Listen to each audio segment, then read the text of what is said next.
You talk about how much you love the math of three-pointers, and you won this game almost exclusively on the three-point shooting. You talk about the margins. They outshot you. They offensive rebounded you. So they won a lot of the margins. So where do you fall on your overall assessment of this game? It's a great question. Never going to not be happy after a win, but I think it gives us space to know we can get better. I think it's that time of year. And so I thought the third quarter was that was like the physical, the defense. That's like who we are, who we need to be. And we had moments of that and moments of really good offensive execution in the first half. But like you said, it's a good win. But we got to live in the space that we can get better. And it's not that anything's wrong. It doesn't need to be a big deal. But if we can live in the space of we're a good team, but it's not good enough, I think that's a healthy place to be. And I think that's how we can grow. And back to my question from before the game, like where did you think the guys' heads were going into this? Did you feel comfortable where they were mentally heading into this with all of the stuff that we mentioned before the game? I think so. I mean, I honestly don't try to get into their minds because I think they're NBA players and they have distractions every game. They have things going on in their lives all the time. So I try not to get too into like what are they thinking in this game. I think again, it's never the intentions with us. Like we play with the right intentions. It's the execution. And as we continue to become a better team, teams are going to continue to guard us differently, have to do different things to try and knock us off our game, and we have to be aware of what those things are, and we got to be ready to execute against them. Looking back at how this team's evolved over the last several years, having that kind of crazy 48-hour stretch of the overtime game against Minnie, then the blowout against Milwaukee, how do you feel like this team has been good at just kind of putting things behind them and bouncing back and not going into slides? Yeah, I mean, it never felt like we were too high after the Minnesota game, and it never felt like we were too low after the Milwaukee game. I think those are the things that we have to create to get to the next day. And those are the things we got to, ask and say and do. Like tonight when you said, like, what, do we have to prove anything? Like, we never crossed our mind, So I think our guys just have a healthy mindset of where are we at? Are we playing okay? Are we getting better? They're a smart team. They're a high character. They're a high IQ team. So we always know when we're playing good basketball. We know when we're distracted. We know when we're connected. And I think that's the space you got to live in. You've had a bunch of games like this where first quarter early on is kind of tight and you just gradually open up a lead. How is the team kind of figuring out a team, or how are you guys figuring out a team early in games and actually making it work?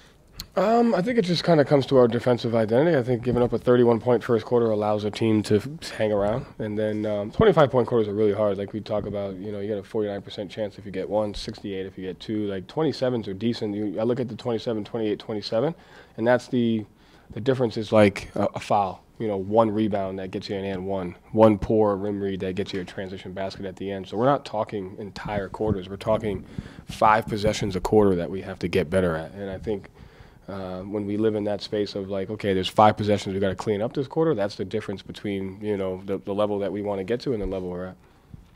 You've been emphasizing everything Jayson and Jalen are doing besides scoring this year, things people aren't noticing, but they have the last 2 weeks both been turning up their scoring at the same time. What have you seen during this stretch? Relatively good efficiency. You got 32 points on 15 shots, both of them relatively efficient tonight. So I think they're doing a good job of getting to their spots, of understanding the coverage and picking and choosing when to attack. So I didn't look at the box score in the Minnesota game, but I do like with the intention that they're playing with.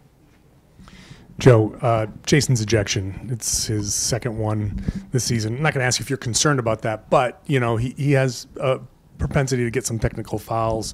Is there something that he can do or something you can say to kind of and bring that back? No. Mm-mm. What was your opinion on the foul call? I mean, the space that I've been in this last week when it comes to stuff like that, I try not to have an opinion. Should we talk about your favorite movie scene again? Exactly, yeah. I mean, sometimes you like to see the passion from players. Sometimes it's distracting them from what they should be doing. How do you feel with Jayson talking to the refs? Again, you look at it goes back to that point of everything we have to do has to lead to winning, right? And so I think in the NBA you have that space of having to defend yourself, and for me, having to defend my guys. And there's a time and a place for that. There's a time and a place for everything. And, you just got to pick and choose your spots. And are you okay with him choosing that time and that place? Yeah. I trust his judgment. Joe, earlier this year, you talked about Sam Hauser's defense. There are a few times tonight where Rockets went at him. It's good. We get a lot of reps. It's good. There was one position where Sam and some of the other assistants got up and started, yelling stuff at him, telling him to stay home, and he did a good job. I think they were 0 of 3 when they isolated him. Mm-hmm. What have you seen from him on the defensive end this year, and how important is that, him locking in with already having that 3-point score? I'm seeing the same thing I saw last year. I'm seeing the same thing I saw when I first coached him in summer league. People, a white shooter that most people think he can't play defense. So yeah, I said it. And he's been able to play defense since I coached him in summer league. And he does a really good job of taking tendencies.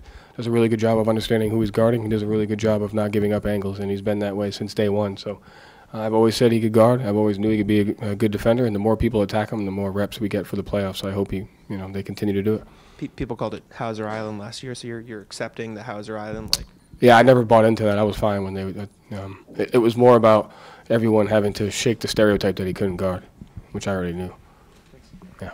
Final question, back of the room here. I know you guys were up during halftime. I wanted to ask, how do you keep your team in the game? Yeah.